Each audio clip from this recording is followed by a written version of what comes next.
Today. We have Dr. Cabrera joining us. You guys might have already been aware of the one-liner, but here it is just again. 72-year-old man, history of tobacco use disorder, hypertension, AFib, AAA with an EVAR, presenting with shortness of breath, fever, and fatigue. So let's let Dr. About the one-liner. So this one-liner is a little bit tougher to wrap around. My mind goes to a lot of places. And so usually I've done this a few times now. When I get a one-liner, I very quickly formulate a theory of the case. Strong opinions weakly held. Last year, it was pretty easy for me. This was my one-liner, 54-year-old man, diabetes, hypertension, AFib, CKD, diagnosed with sarcoidosis, but now has these renal lesions, bone lesions, and comes in with dyspnea and a rash. And so I emailed Sophia, okay, shot in the dark. He doesn't have sarcoidosis. He actually has disseminated blastomycosis, which he did have, but he also had disseminated cryptococcosis at the same time and also had NTM lung disease, very sick guy. And the patient passed away. But at least I did get the blastomycosis thing correctly. Next slide. This year, this is a little bit more generic, at least to me. But when you're hearing data about any particular case, you're always trying to parse the signal from the noise. What is signal representing what's really going on in the patient, what you're after, and what is noise? What is just background? What is just things that could potentially lead you astray and are not relevant in explaining what's really happening? And the more common certain things are, the less discriminatory they can be. So for example, there are so many patients with hypertension. That doesn't ring a bell to me. So many patients have fever. That doesn't ring a specific bell. Although there are two things that I'm attracted to or gravitate towards, abdominal aortic aneurysms and prostheses and shortness of breath. And I have some initial thoughts about that. So you can go ahead. So you have a patient with a very diseased aorta with prosthetic material.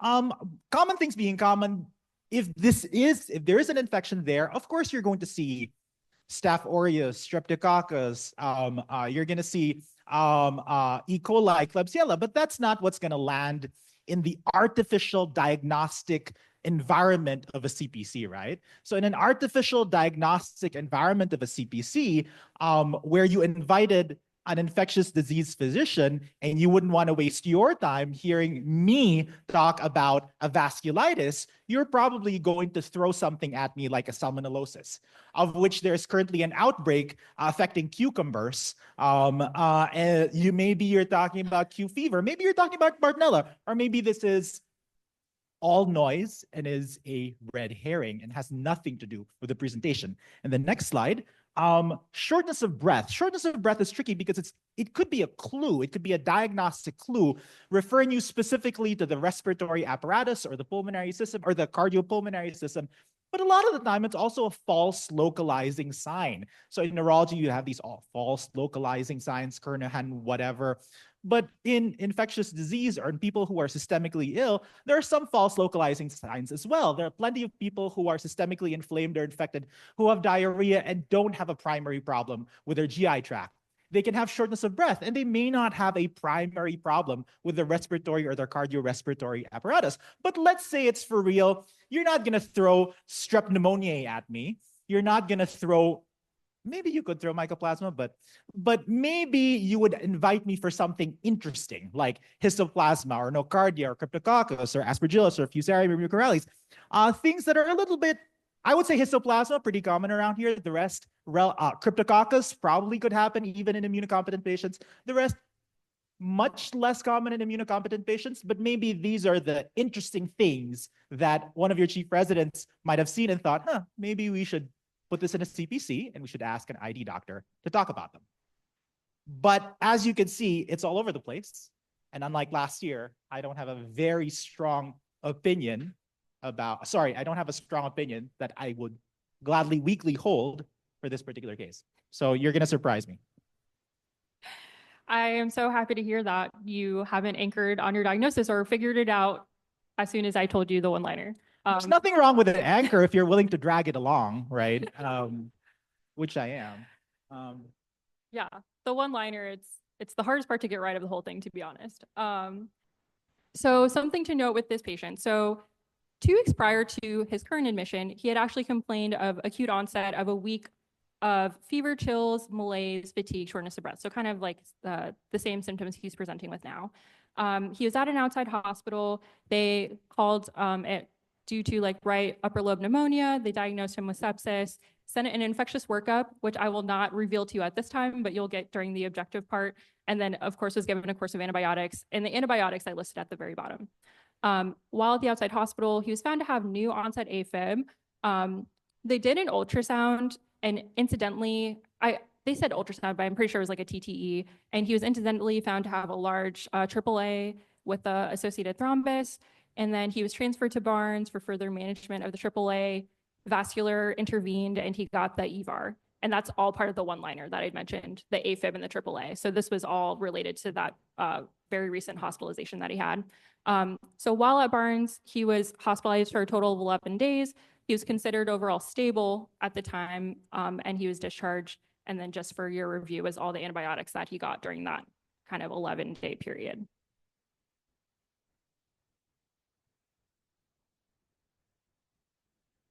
So a lot happened. Okay. Yeah. So, I mean, this is a very common story, right? Someone super sick, bunch of different things happened. They've been in the hospital, and common things being common, if they're going to develop an infection subsequently, or if they're going to develop a complication subsequently, it's probably a result of something that they picked up here, right? So statistically, and I say this because I'm resisting the bias of being in a CPC where I know it's probably going to be more than that. And I know it's probably not going to be a hospital-acquired MRSA infection of their prosthetic graft. That's not what it's going to be. But if I were consulate in this case right here, right now, I would think, nothing out of the ordinary. It's one of those things. Just another typical patient you see with ID, I'm sure. Or that's what statistically it probably is. And then you'll probably bring me down this rabbit hole where I will start to wonder what is the etiology of the mural thrombus, or what is the etiology of the right upper lobe pneumonia. But I'm guessing that there will be more clues later on that will push me in that direction and away from the typical humdrum stuff. Yeah, absolutely. So this was kind of just like context for you. Moving on to his current admission. So he was at home. Of note, he does not live in St. Louis. He actually lives in rural Missouri in a town called Thayer that I had to look up on the map. So it's quite far away. So where, I'm sorry? Thayer, Thayer, Missouri. Okay. Yeah. Where is that? And I have a map slide. I'll show it to you. So, yeah, so the patient just had that hospitalization that was on the previous slide. He goes home. One day later in rural Missouri, he goes back to the same hospital that he had been. This was a day after he had discharged from Barnes. He's having again what was contained in the one-liner. So he was having shortness of breath, fever, fatigue. I think generalized weakness was maybe like one of the newer aspects of it. And then another new aspect was he had new diffuse rash on his trunk.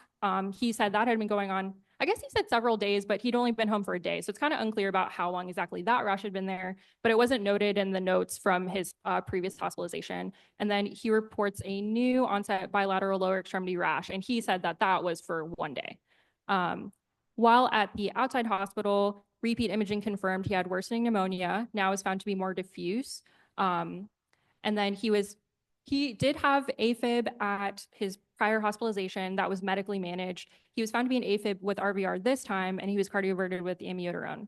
While at the outside hospital, he was given vanc, zosyn, and doxy, transitioned to linezolid, cefizocin, and then at this point, he needed to go back to Barnes for a higher level of care, and that's kind of where we're picking up the story. And any additional workup and kind of things will. Okay. Yeah. And for context, was this in the summer? This was in the summer. Yeah. Okay. Yeah. Okay.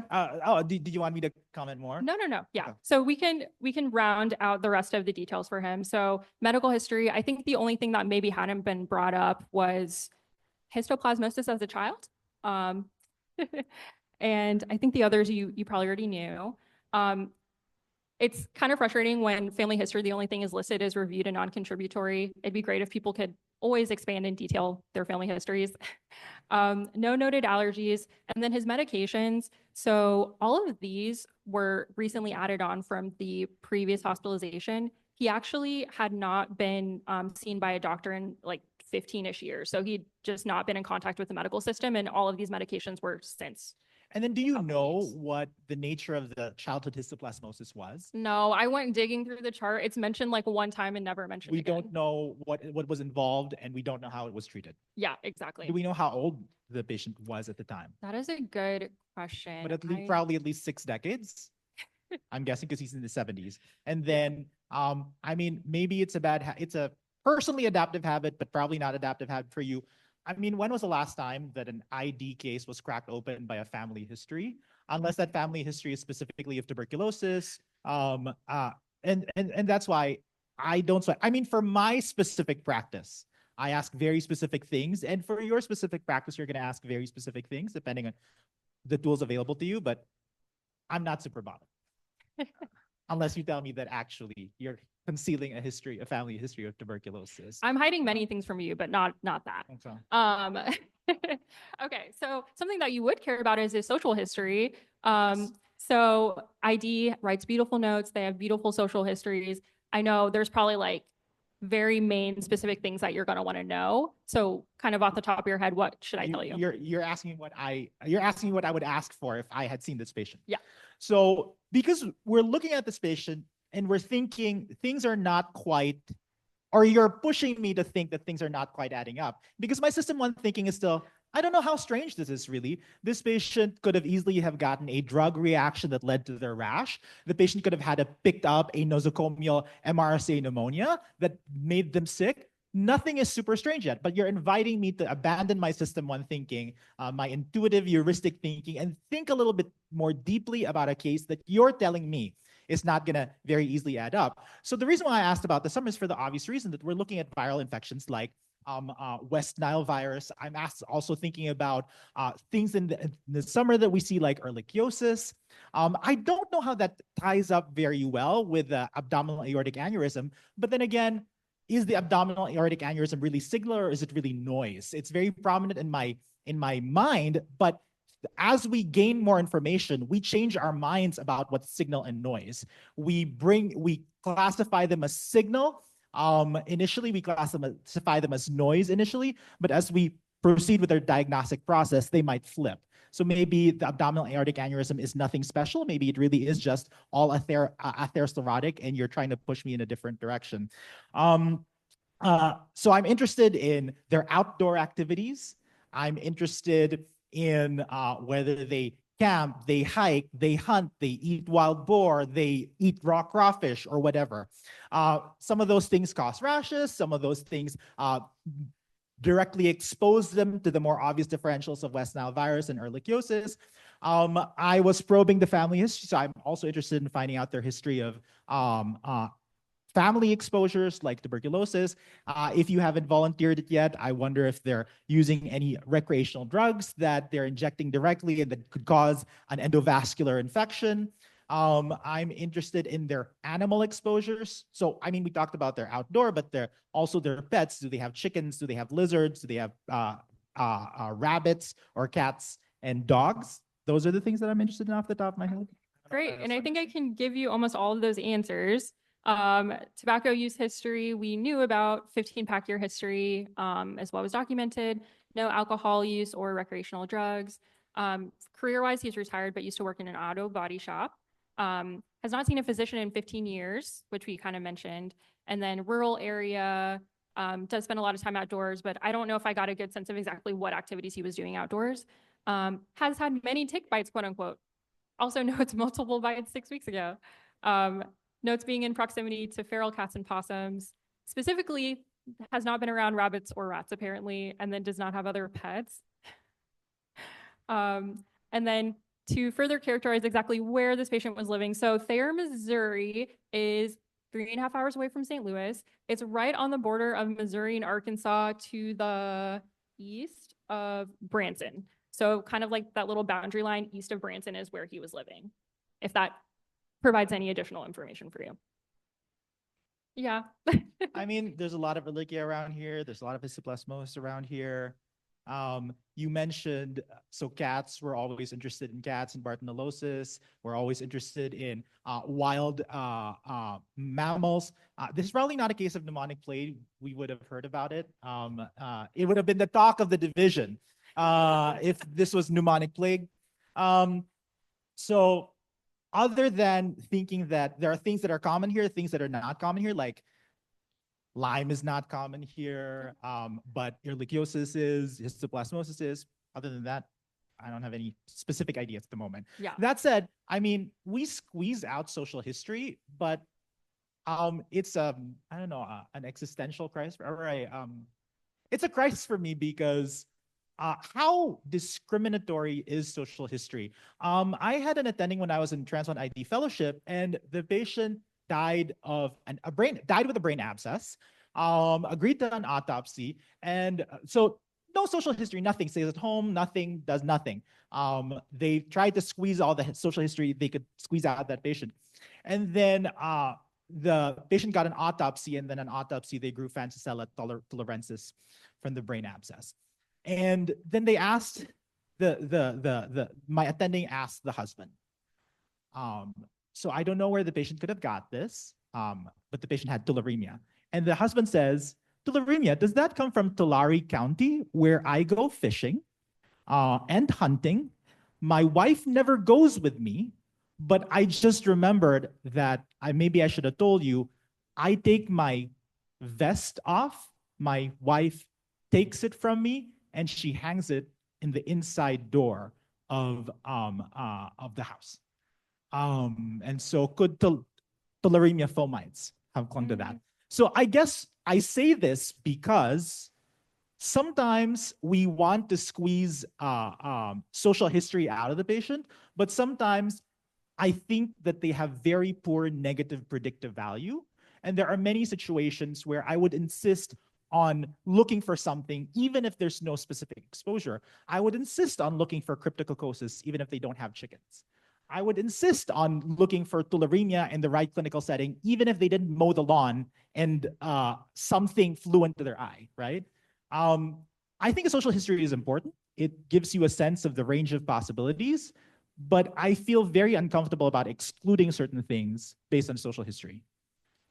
Don't take that to be a broad statement. I think it excludes, for example, tularomycosis. But you get what I'm saying. Can you define what that is? So sorry, tularomycosis or tularomyces is an endemic fungal infection. Penicillium, it's much more common in Southeast Asia and in certain parts of maybe certain parts of Latin America. And it might look the way we would see histoplasmosis, for example. Or melioidosis. Melioidosis would not jump to the top of my head as something that looks like tuberculosis, but is very common in Northern Australia. But so there's social histories need to be taken with a grain of salt, and it depends on exactly what you're considering. Their negative predictive value depends on exactly what you're considering. If that's helpful at all. Probably not. That is helpful. I will note he hasn't had any recent travel or international travel. He just lives in this town that I couldn't find on like any map on Google. So kind of finishing him up. So review of systems, I don't think there was anything that we missed. Like cough, I guess, was on the ROS, but I didn't see it in the previous notes. Kind of came and went. And then this is supposed to say additional thoughts, but I think so far just to clarify things that I've seen so far. At this point, what I'd like to review are, number one, what does the rash really look like? If you can show me photos, I think that can really change it can make certain differentials probably more distinct. Second is, I want to review what that pneumonia really looked like. Pneumonia is such a tough diagnosis to make. There are so many physicians out there that will call anything in the lungs a pneumonia and an infiltrate, when different infiltrates look like different things and should maybe sometimes suggest different things. So I would be very interested, off the top of my head, based on all the information that I've gotten so far, I think those are the things that can be very powerfully clarifying. And I don't know if you'll be able to. Yeah, of course. I can't give it to you right away, but I have to do our physical exam just really quick. Yes. Dr. Wallenkamp.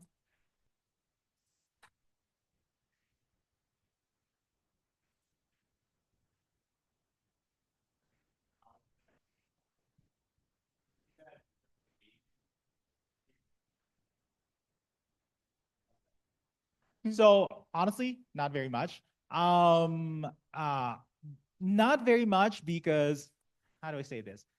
At this point, it's kind of hard to identify.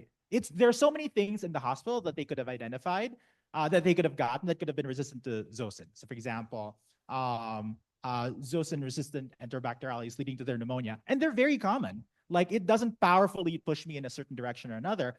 I don't know if this helps, but one of the reasons why I'm a little bit wary about linezolid empirically is because linezolid is active against nocardia. And so I always wonder, did the patient improve because we started treating them for nocardia? Or did the patient improve because maybe all they had was a typical bacterial infection? Sometimes I do worry about that. Is nocardia common enough to make me think, oh, we shouldn't be giving nocardia to anybody, linezolid to anybody? No, but sometimes those are the ways that the prior antibiotic therapy has influenced my thinking. Maybe one other way that the prior antibiotic therapy has influenced my thinking is this patient did not improve on doxycycline.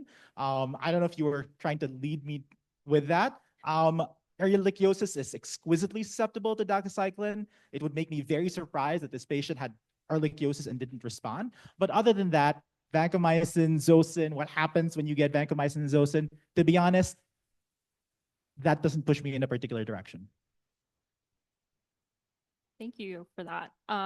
So blood pressure, he's a little hypotensive. He's in the ICU appropriately, not on pressors yet, but they've been giving him fluids.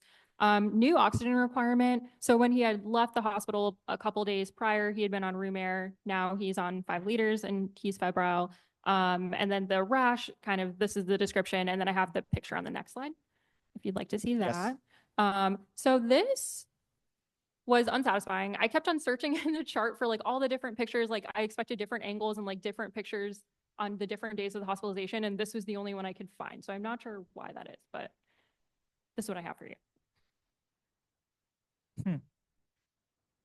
How does the wound look, the surgical wound look? They didn't comment on any issues at the surgical site itself. So I think it was like healing appropriately. Okay. So the reason why I ask is, I guess one of the things that we should think about is streptococcal or staphylococcal toxic shock syndrome. It sounds like this patient has gotten a lot of therapy that should be active against that. So maybe that's not what it is. That's one.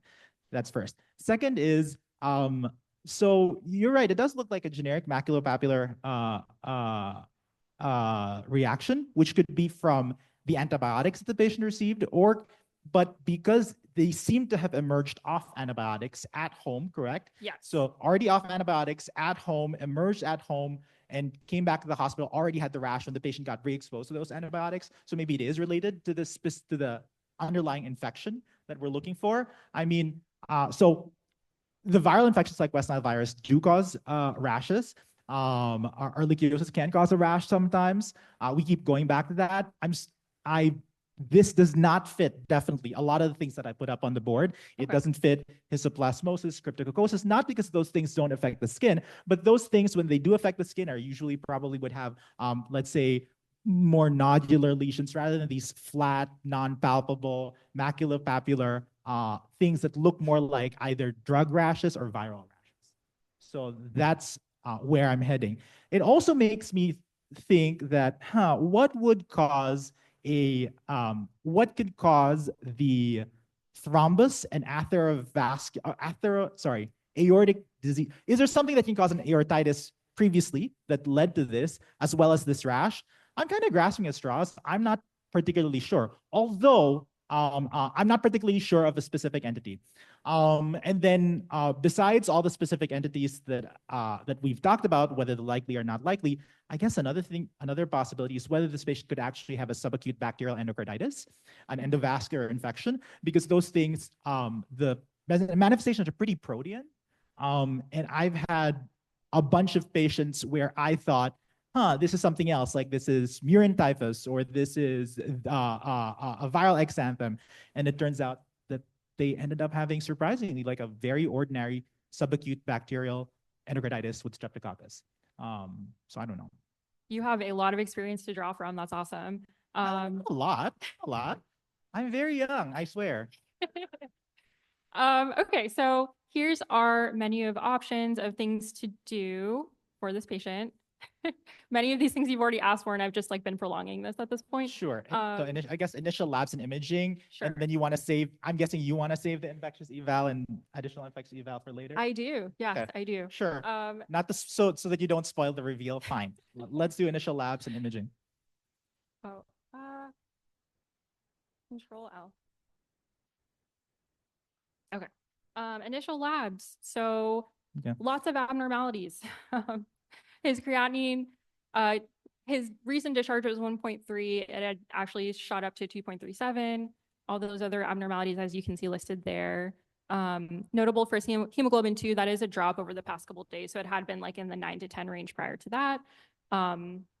His BBG, coags, and then they did a lactate and CK. So I kind of grouped that under initial labs.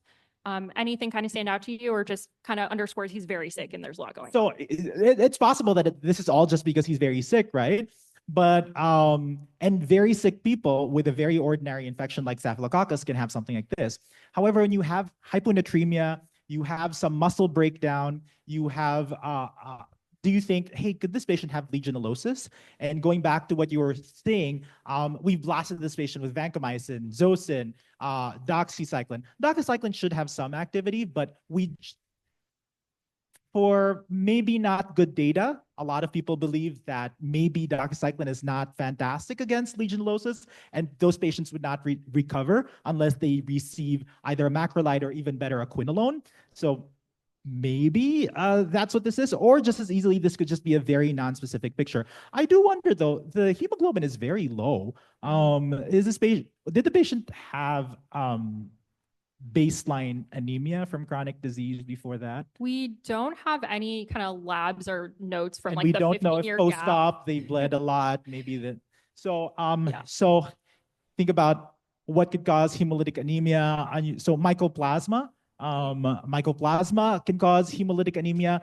Patients with mycoplasma pneumonias are usually not this profoundly sick, although other things add up. Like, so hemolytic anemia, you have a rash, although this is not typically the rash of mycoplasma-induced rash mucosite, MIRM. There used to be this acronym. It's now RIME because now reactive infectious mucus eruption, something like that. Because now we know that it's not just mycoplasma that does that. But that said, this is not what a mycoplasma rash of that sort would look like. Yeah, and we can maybe kind of follow up some of that anemia workup now that we're talking about it. Was there anything else? No, I think that was kind of the extent of what they got. Okay. Yeah. So pretty elevated ferritin, pretty low TSAT. This patient seems to be inflamed. I don't know if that's suggesting that it's still a little on the low side for things that we think of like HLH and stuff like that. The folate, I never know what to make of that. And the B12 is not low, so we know it's not B12 associated, whatchamacallit, PTP. So yeah, fair enough. Okay, anything else drawing your interest other than the most obvious ones? I mean, I really want to look at infectious and additional infectious, but I think you don't want to show me that. So instead, you're going to show me some room serologies and immunology that's really going to be really non-specific. And I'm going to talk about how, rheumatoid factor, it could be positive in anything. Yeah. Is that what's going to happen? You're going to, sure, show me the rheumatology, serologies, and immunology. We'll find out. I mean, okay, nothing. Okay. And then are you going to show me a CRP and you're going to ask me, what now? And I'm like, well, I'm in the exact same place I was before. What now with our CRP? I mean, personally, I don't give a I don't care about CRPs. In the patients that I see, either I think they're inflamed, I think they're not inflamed, and the question is what's inflaming them. With a rare situation where I'm trying to talk somebody out of thinking that, their back pain is not whatever, there are very, very rare situations where I feel like a CRP is helpful in my specific practice. Okay, so I can say, not that I'm trying to steer you at all, but cardiology, urine studies, and imaging look available. Sure. I always thought that we were going to go through all of these, and then we are going to go through pathology, and then you're going to show me infectious and additional infectious. you're gonna show me a pathology that's gonna make me and you're gonna push me to guess what it is, and then okay, let's go through. Let's finish cardiology and urine, and then Yeah, let's just go through all the steps, because it's for my benefit. Okay. So cardiology wise, yeah, they saw his Are you AFib. really No, gonna ask me to I will I will tell you what to make of it. So intraventricular conduction defect? no, there's not. Carl, correct me if I'm wrong. So AFib, which we knew about, an incomplete right bundle. His like Oh, intervals were okay. The rate I think was like in the 90s. So this was not to be mean, I promise. We can move on from that. I'm sorry. Components are His peak, tropes, 66 CTE, no downtrending. vegetations. I'm sorry, I mean, it's so long. It's like basically normal though, I mean, aside from the to be fair, thing. I did say that subacute bacterial endocarditis or something like that, but we don't see any vegetations for whatever it's worth. Not that the DE is necessarily definitive in the right patient, but so far, nothing that looks like endocarditis there. Okay, next. Okay, yeah, let's get out of there. Okay, urine studies. Oh wait, can we see? Fine, sure. Something Sorry. going on in the kidneys, bad. It didn't reflex to culture. Does this? Which is always good news. And you didn't call it infectious or non-infectious, which is fantastic because I don't know if the residents have. I think the residents still do that. They say, "Oh, the UA is infectious. The UA is not infectious." I'm glad that you didn't do that here. All right, next. Great. Okay, we Can have we our do imaging, or yes, are we we going to? can do Yes. imaging. Our high yield stuff is left. So imaging, we have a chest X-ray. We have an impression from an actual radiologist as well. So this is currently, they said left or greater than right opacities, multifocal pneumonia. And then if I can scroll to his admission a couple weeks prior. Yes, please. So it looks Yeah. pretty extensive in the left lung and the right lung. It seems to be limited in the upper lobes, but definitely it's multifocal. What did it look like before? Yes, before was this. Okay, so what was going on in the right upper lobe had been present before, and what was going on the left side had worsened. So the left side, if all I had go back to the present, if all I had to go for the left side, yeah, I was gonna say, could it have been congestion? It's not congestion, right? Because why does it spare the right lower lobe? And also, when you look at it, it doesn't look like congestion at all. It's not like reticular emphasis on the vasculature. It really looks like these cloudy, patchy opacities. Do you have a CT? I do. So they did a CTA abdomen pelvis this admission. So I'm very interested because I want to know if do these Yeah. look like do these look nodular mass-like with surrounding ground glass halo or something like that, or you're just going to show me a lobar multifocal lobar pneumonia that doesn't necessarily point me in a specific direction. Hopefully I can show you what you need to know. I invited the radiologist to come. He had Memorial Day plans, but he left me a nice quote. So Dr. Short, who's our radiologist, said, quote unquote, there aren't any findings on the CT. It's essentially normal appearance after stent grafting. So I think he was specifically talking about the abdomen pelvis portion. Yeah, and but the what about stenting. lungs? Yeah, the like one slice, they didn't do like the actual lung fields, but they did like the very bottom of the lung bases. Okay. And so I'm seeing mostly more like ground glass opacities.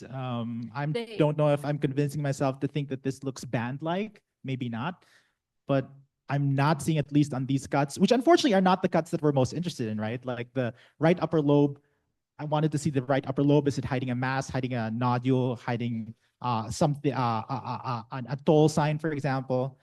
But I'm guessing that's not what this case is hinged on because you don't have it. Yeah, okay. It's not satisfying. So we did rule out that at least at the site of the EVAR, they didn't think that there was concern for a change or an infectious process, quote unquote. And the chest X-ray that we saw from the current admission was taken the same day as the CTA abdomen pelvis. It would have been nice if they just scanned the whole body. I'm not sure why. But so then I can show you the outside hospital CT chest to abdomen pelvis that they did. So this was from the original hospitalization a couple weeks prior. And it just shows you a little bit more about the consolidation that he had at that time. They did describe maybe some like underlying emphysema. And this was pre the EVAR for like how that looked. So I don't know if that also provides very much, but it does just demonstrate the pneumonia. And yeah, I mean, if you take a look at the picture in our left or the radiographic right, could I talk myself into thinking that's a central consolidation? Opacity centrally, there's more consolidation around that. There's ground glass. Maybe I can talk myself into that. In a different patient where I would be much more concerned about things like aspergillosis, that would definitely ring a bell. But here, maybe this is just run-of-the-mill bacterial pneumonia with a consolidative portion. Okay, so we have left infectious, additional infectious, and pathology. So we can do, do basic infectious. Okay. I'm sure that helps a ton. Hmm. Okay. And then, And then, what did they get pathology of? Did the patient get a bronch? Did they get? yeah, what would you want the patient to have? I mean, I think that a bronch would be super helpful because there's something going on in the lungs and I don't know what's going on. Yeah, we do If have they both. can get BAL with a transbronchial biopsy, that's always much more helpful Yeah. than not. I don't think, if I remember correctly, this patient wasn't particularly thrombocytopenic, so that should still be permissible. And of course, when they do a bronch, I'd be interested in routine cultures, fungal cultures, and AFB cultures, because since we're there anyway, we might as well get them, but it doesn't necessarily look like a mycobacterial infection. Yeah, so maybe to put your mind at ease, we can do the path part first. Maybe that will help us a little bit. The pathologist, Dr. Fink, said, looking at how the case was signed out, it looks like the biopsy showed a rash, not anything related to ID. A drug reaction. So a drug reaction that occurs when the antibiotic had already been, or sorry, when the medications had already been stopped, or when they were only on their home medications. I guess, I mean, in theory, that is possible, but whatever. Okay, so now I'm frustrated because usually when I do this, by the first 10 to 15 minutes, I have a general idea of where it's going. I have no idea where it's can say going. you have definitively said the diagnosis, actually multiple times. You actually told the story about the diagnosis too. Have or I have not. You have. So what's left with the This is still a very generic story as far as I'm concerned. yeah. Do you have any thoughts, Dr. Sayed?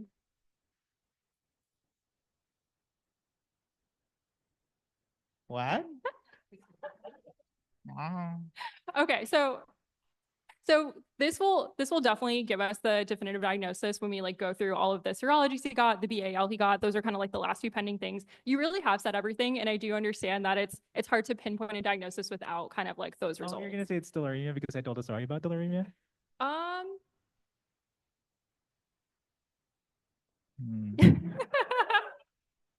So you did get it. I give you full 100% credit for that diagnosis.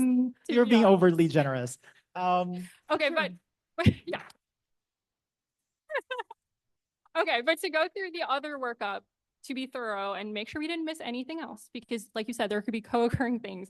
They did the bronch. Those are all the things they tested in a bronch, which I didn't even. Sorry, can really you step know. back? How did we find out? Did it grow into the culture, or did we get it from serology? So the way we found out, the way we found out is when he was at the outside hospital the very, very first time, they drew blood cultures. Then he went to Barnes. While he was at Barnes, the blood cultures actually grew positive for Fran. So this is lucky, right? Because tularemia is actually a very fastidious organism, and you generally have difficulty growing it in blood culture. So you take that as a win. And then I don't know if they decided to do the serologies after they found that, but yes, that's exactly what happened. So and what was the point? Like, why bother? Like, what a waste. yeah, they just wanted to be doubly sure, I guess. But oh, because if it were negative, then it's not tularemia. Jeez, like they got the U8 just in case it's a UTI, like because you never know. Like, but I would like to say that what I thought was interesting about this case is he was there, he left, he was at Barnes. While he was at Barnes, these cultures were cooking. They turned positive. Nobody ever actually communicated to us that blood culture was positive. So we discharge him. He goes back home. He goes back to the same hospital, and they're like, "Oh, by the way, 2 weeks ago you were positive for tularemia, and we never did anything." what? Yeah, like this is a true story. So this patient didn't get specifically treated. Not based on the first. There was kind of like a breakdown in the transfer of the information, and unfortunately, he did go back and kind of they realized at that time, and then initiated the appropriate workup then. And then this is just everything else you would have wanted, and we know that's negative now. And then let me. I'm not satisfied. I'm What not can be satisfied done with to my make you more performance. satisfied? No, I'm not satisfied with my performance. No, you did an incredible job. Okay, that's basically it. I know we're over time. Thanks you guys so much for coming. This is just a map of tularemia cases, and Missouri is really endemic, and you only ever see tularemia at CBC, which is the last time I heard about it. So great CBC case. Thank you so much.